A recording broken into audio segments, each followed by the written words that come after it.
I also moved to 3 feet on my end.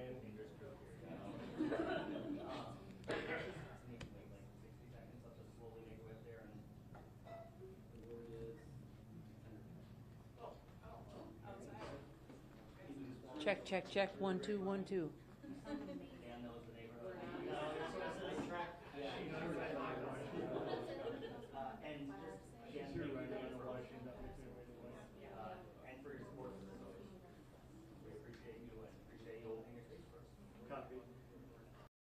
If you're not speaking and you want to stand up with the group, just stand behind. We've made some room behind the table, but fill in.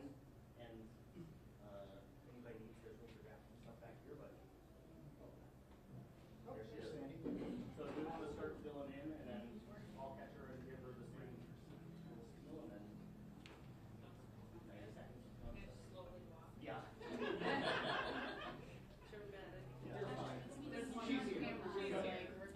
Oh, and there's one more camera in.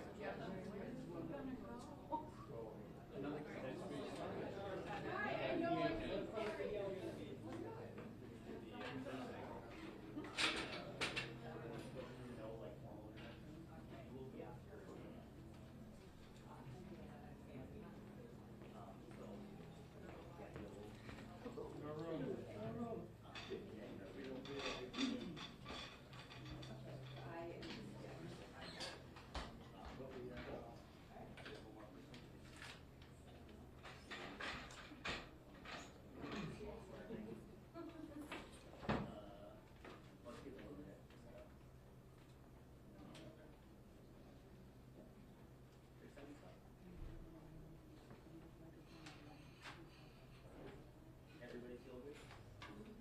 Thank you, Josh. Yeah, thank you all. Let's give this guy a second and then.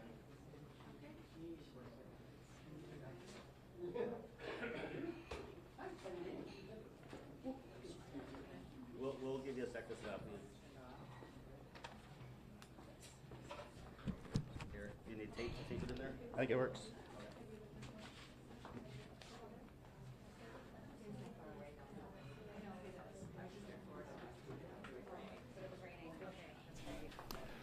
Okay, I want to bring our viewers and our listeners up to speed here. New state law goes into effect on January 1st and has to do with sick and safe time here in Minnesota. Starting on 1st, employers must provide paid leave to employees who work here in Minnesota. It also includes if a family member is sick or someone has experienced abuse or sexual assault. The new law allows for 1 hour of sick and safe time for every 30 hours worked, up to 48 hours a year. And right now, Lieutenant Governor Peggy Flanagan is at the Butter Bakery Cafe in Minneapolis. She's going to help raise awareness for the new law so that employees and employers know what's happening as of the 1st. Let's listen in as they prepare for this press conference right now. Yeah, how about this? Yeah, I think it's still. I think it's reflecting from yeah, it's reflecting from right there. Yeah, it's the sun. It's counted. Okay. Is Josh gonna? If you try to block it's right where the bag. Yeah. Here, and the bag. There you go. Oh, stay right there. Stay right there, Josh. Okay. Try to hold that up so you can get a white balance. Okay. Is that what you're doing? You're getting a white balance, right, sir? Yes. Doing what this person's telling me. So. Okay. It's kind of a mess. But we're at a bakery. So. We're at a bakery. It's pretty low key. Well, welcome everybody, and thank you all for being here. And I'm so glad to be here today. And I'm Representative, and we're here today to celebrate one of the most significant ways the legislature has bolstered the ability of workers and their families to thrive, and that's earned sick and safe time. I've been a part of countless press events over the years talking about this policy and the path forward, about the votes we've taken, and about but right now, how awesome this feels to join this group as we're finally on the verge of it becoming effective on January 1, just 2 weeks from today. Minnesota is a state that values work, and more importantly, values workers. Right off the bat, I want to give a big thank you to the folks at Butter Bakery for hosting us today. And woohoo! Thank you, Dan. All throughout our work to move forward on Earned Sick and Safe Time, we've heard gloom and doom from corporate special interests about how bad this would be. But the truth is, this policy just makes sense for small businesses like this one. Businesses that value their workers, that want them to be able to take time off to recover from an illness, to take care of a sick kid, or to visit the doctor. And most businesses care about their workers, and I'm grateful to those like Butter Bakery who have rejected cynicism and have instead joined us to make our state stronger and our communities more resilient. I'm grateful for Lieutenant Governor Flanagan for being here. We've known she's been a champion for working families for her entire professional life, and we value your work on this issue in particular so much. So here. Blissenbach, you and your team at DLI have done an incredible work behind the scenes getting us ready for January 1st, and I'm so glad you're here with us today too. And I'm so thankful to have worked with Senator Pappas. It was a pleasure to collaborate as our fellow lead author in the Senate. Above all, I'm most grateful for the workers who over many years lent their voices and shared their stories. Earned Sick and Safe Time becoming law will perhaps go down as one of the most powerful examples we've seen of grassroots advocacy being affected at the Capitol, and just how much of an impact those voices of everyday Minnesotans can make. This coalition never gave up, and it's been so rewarding to stand alongside all of you. As we've seen here in Minneapolis and in St. Paul and in my home community of Duluth, Earned Sick and Safe Time has made a huge difference for people's health, safety, and economic well-being. I can't wait for workers across the state to be able to enjoy this basic benefit, a fundamental piece of economic security, the ability to stay home when sick or to go to the doctor without foregoing a paycheck. Looking back on my time serving at the Capitol, we've done a lot of meaningful work together for Minnesotans. And many of these accomplishments came just this past legislative session, including other protections for workers. But when you look at the positive impact statewide Earned Sick and Safe Time will have on workers, their families, their workplaces, and their communities, for me personally, this comes towards the top. Thank you.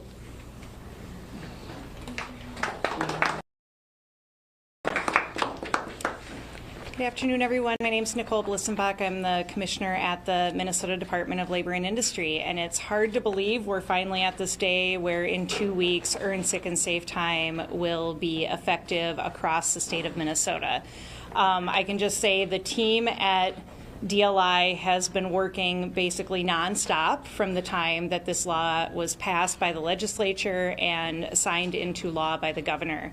Trying to get materials up and ready to prepare the employers across the state to comply with the law, to make sure that workers were aware of the rights that this law is now giving them. And when it comes down to it, this law is providing such an important benefit. It is a basic workplace benefit that allows workers, regardless of their income, regardless of their background, the right to take time off to prioritize their health, the health of their families, without having to choose between a paycheck or their job or losing that money to care for their family. I can remember many times throughout my life working where I saw coworkers come to work ill because they couldn't make that choice. They needed the money. And hopefully this law will help them be in the place where I am now, where I have the opportunity to take time off without making that hard choice. And that benefit can be realized across the state for all workers.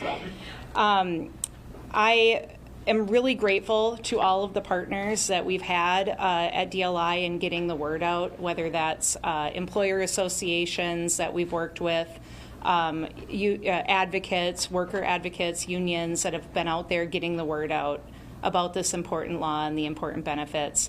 Also incredibly thankful for the governor and lieutenant governor in making this a priority. We know it's so incredibly important for working people. And then, of course, the bill authors who were a pleasure to work with throughout the legislative session, but and even since then in ensuring that people are able to realize the rights that this law is there to protect. We've seen this policy in effect. It's in effect in 14 other states. It's been in effect in the city of Minneapolis, St. Paul, Bloomington, and Duluth. And we know that it works. We know that with the right resources out there, people can comply with the law, employers can comply with the law, and workers can receive the benefits that this is intended to give them. So we're really excited about January 1. We're excited to continue responding to stakeholder questions and making sure that we have the resources out there that people need to be successful under this new policy. So with that, I think the workers are up next. Hola, buen día. Mi nombre es Balbino Díaz y vengo en representación soy miembro activo de CETUL. Hello, good day. My name is Balbino Diaz and I'm an active member of CETUL. Les informo que gracias a una ley que se había ganado anteriormente en San Pablo y Minneapolis, perdón.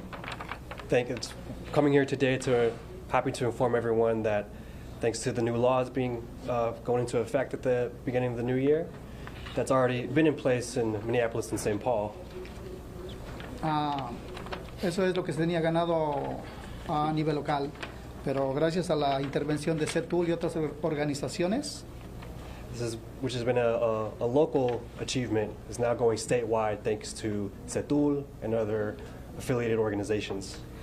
Esta ley se ha ganado a nivel estatal y todo Minnesota, pues.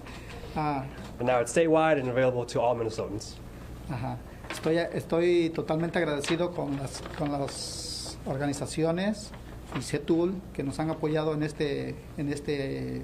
esta ley. I'm deeply grateful for everyone involved in passing this law, all the affiliated organizations, including CETUL. Por el tiempo desvegado de la enfermedad que nos apoya mucho a nosotros. For the earned sick and safe time that goes a long way to support us, our families. Y a todas las familias y a compañeros de trabajo. Gracias a todos por apoyarnos. Supporting ourselves and our families and the families of our coworkers, all the support is tremendous. Hoy contamos, gracias a Dios y como vuelvo a repetir, a las organizaciones y a CETUL, que ya no tenemos de qué preocuparnos tocante a los días perdidos. So we're grateful to all these organizations and everyone who made this possible so that we don't have to stress and worry about losing time due to illness and for safety reasons. Como anteriormente, faltábamos y nos descontaban el día y aparte pues teníamos que pagar medicamentos, todo lo relacionado con la medicina. Y pues ahora ya gozamos de ese privilegio, todos los de Minnesota. So, because beforehand, if we were too sick to work, we would lose out on pay, and perhaps worse. And on top of that, be of course responsible for medications, whatever else we need. But now it's a privilege that we've earned for ourselves and for all Minnesotans. Gracias por todo el apoyo de CETUL y las organizaciones en general. So thank you to CETUL, thank you to everyone involved in making this happen. Gracias.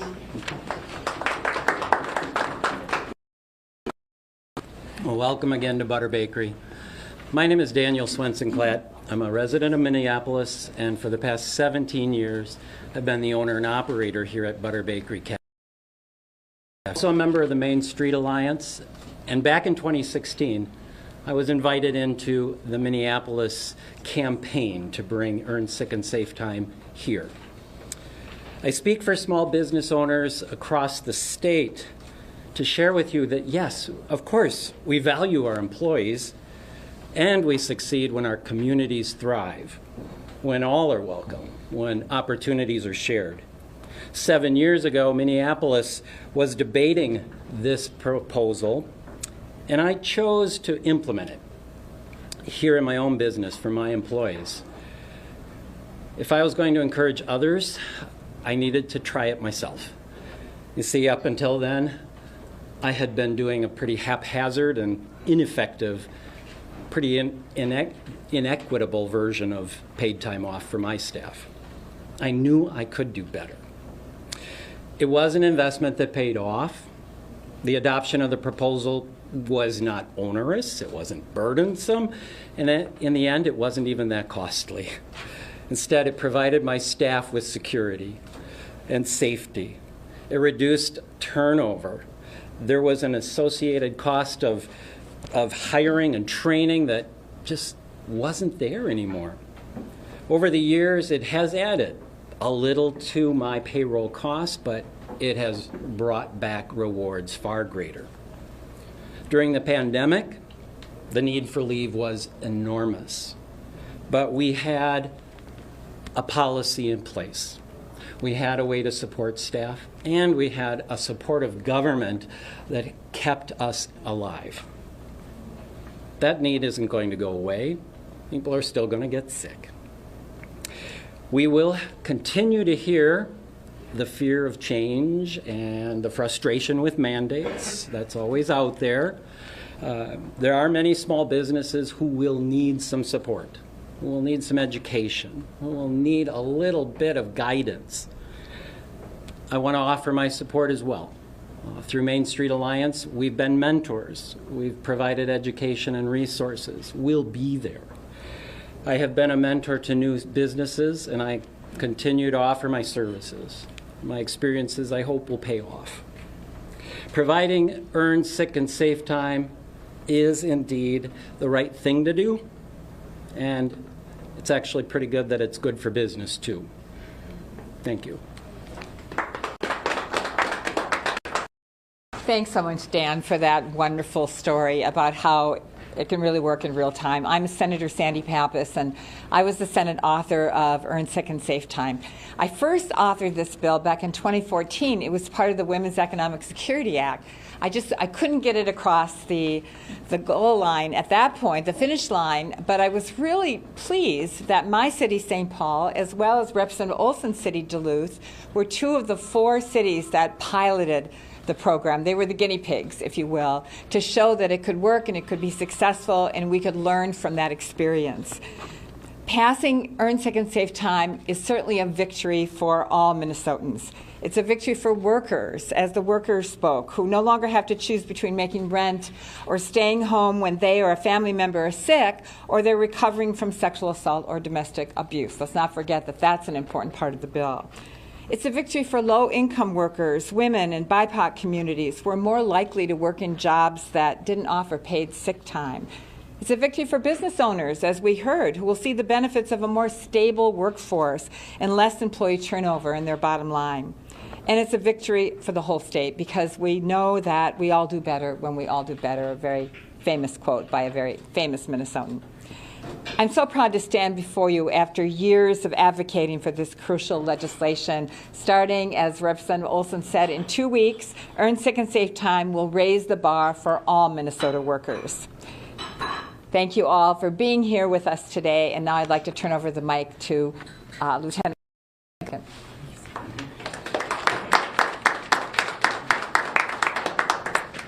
Well, thank you so much, Senator, and thank you everybody for being here. Dan, for hosting us and for providing some treats when we're done. Right? I'm very excited for that.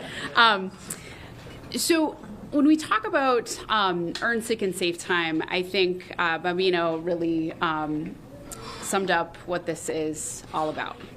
It's about investing in our workforce because, frankly, they invest so much in our communities and in Minnesota.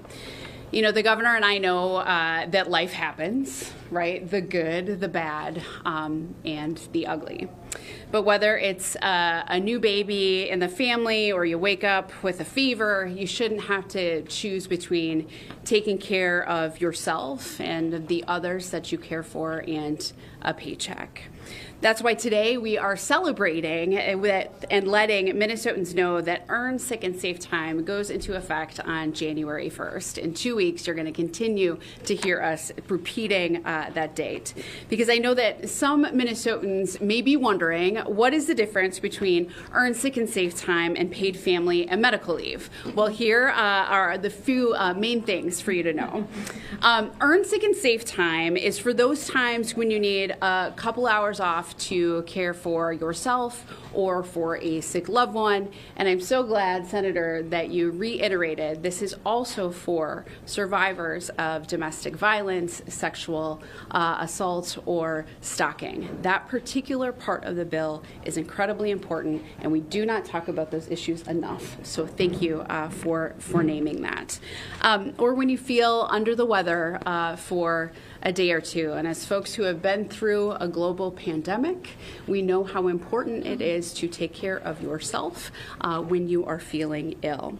Paid family and medical leave is better suited for those big life events where you need a few weeks or months off to bond with your newborn or new child, recover from an illness, or mourn the loss of a loved one.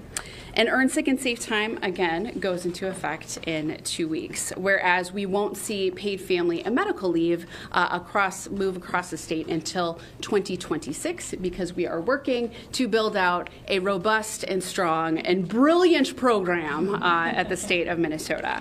But most importantly, both of these new laws are really about taking care of the workforce. And we're doing our part also to support employers when an employee needs time off. And Daniel, I'm so glad that you just named that you implemented it yourself, that you are mentoring others, and that it can be done and works well for you and for your team. Because we know that everyone deserves paid time away to heal, to grow, and to live.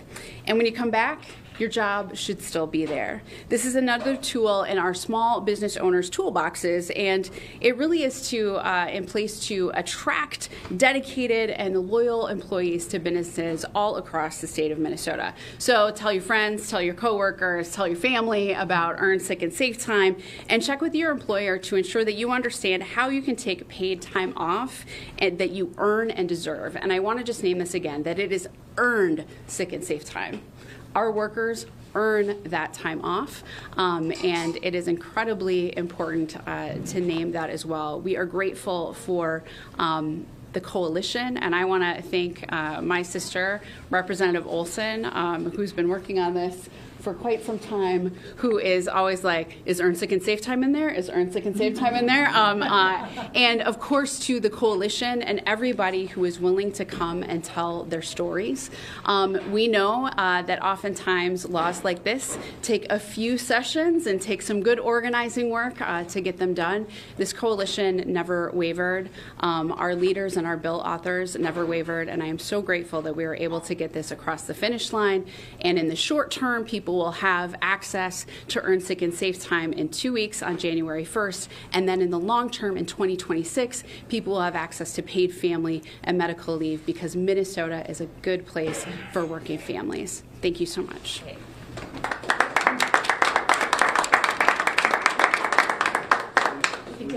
Questions? How does it work? And maybe, Dan, you want to talk about it, how could you piloted it? Does the employee put a little bit in, and does the employer put a little bit in? Like, what does that look like? The Minneapolis ordinance is 1 hour earned for every 30 hours you work. And indeed, there are a lot of part-time workers who don't work enough hours to earn much time off, which means folks like I often do a little bit of banking up for staff when they need it, but we also know that they recognize they're earning their time. And is that, I want to talk about the state level? Yeah, the state law has the same accrual rate. It's 1 hour for every 30 hours worked. It is broadly applied. There are very few exceptions. So part-time employees, temporary employees also need to care for their families and themselves. So it is a benefit that is widely available. There is a possibility for employers to do it more of a front-loading model than a earn as you work. So there's some flexibility built into the law for different ways for employers to implement the program. Can you talk a little bit, do you have any idea of what percentage of employers in Minnesota currently offer this many hours earned, or something similar? I don't have actual stats, but we do know the ordinances have been in effect in Minneapolis, St. Paul, Duluth, and Bloomington. So so employers in those municipalities would be following those ordinances. We also know it is very common for employers to offer maybe even more than 1 hour for every 30 hours worked. But I think the real disparities come with the ones that didn't, right? So now this is available to everyone to all employees across the state because they need to be able to care for themselves, their loved ones, just as much as people in jobs that already offered that benefit. Is there a cap or an amount of days in a row that they can and can't take off? Is that laid out in the policy at all? So the law establishes that it's up to 48 hours unless an employer chooses to provide more per accrual year. And that 48 hours, or however much they are accruing, can be used for must be available for use for all of the purposes that are outlined in the statute, which includes preventative care. It includes care for all of the things that were mentioned, domestic abuse, stalking. So there are a number of things that are outlined in the statute that the time is available to be used for. And employers, they're allowed to put a cap on how many days in a row you can use? No, they're allowed to ask after, I believe it's 3 consecutive days. A little bit more detailed than that in the law, but documentation could be in the form of a doctor's note. Commissioner, looking ahead to January 1st, what should workers know about their right to use this and to accrue this over time? Yeah, so there is a requirement in the law that employers provide a notice to employees about the law and what they have available to them. We have an example notice up on the Department of Labor and Industry website, so I would encourage employers who have questions to check out our website. We have frequently asked questions that I think are topping more than 50. We have a fact sheet, we have a video, we have that example employee notice that employers can use to provide the information necessary for employees to understand. We also have the workplace poster. People are very familiar with workplace posters. We require them for wage and hour laws, OSHA laws, and so now there is a workplace poster that outlines these rights as well. What about the numbers? Like, how many small businesses are there in Minnesota? And you know what I mean? Is this going to impact a lot of people? I know that someone at DLI has the number of small businesses in Minnesota. I do not know that off the top of my head, but it will have an impact because the law was purposefully broad because we know people need to have access to this type of benefit. Dan, do you think you could talk about kind of your hesitation initially to implement this and what the success you've seen since then is? As I said, all of us as small business owners love to say we care about our employees. We're going to pay them the best we can. And the reality of a small business, especially if you're on a startup, and I was in those years, is your capital is pretty limited and your resources are just going to staying afloat. Choosing to pay my staff above a minimum wage, a fair wage, meant that I was feeling a little tight about what benefits I could offer them. And in the sense of trying to be family, we'd say, well, if you need time off, I'll figure out a way to do it. That ends up with lots of picking and choosing. Sometimes it works, sometimes it doesn't. And my worry was just putting a policy in place that's going to be available for everyone would take away my picking and choosing and would make it more difficult when things got a little tight. I never found that I had folks abusing the system or realizing they needed to work something they wanted my business to survive as much as I did. We were all working together. And in the end, 1-2% of payroll is something you can actually work into the system. It came through. And I'm guessing they don't come to work sick anymore? They don't come to work sick anymore. And that's one that a restaurant owner is always a little worried about. And sending people home when they come in sick always felt like the wrong thing to do. now they choose. Anything else?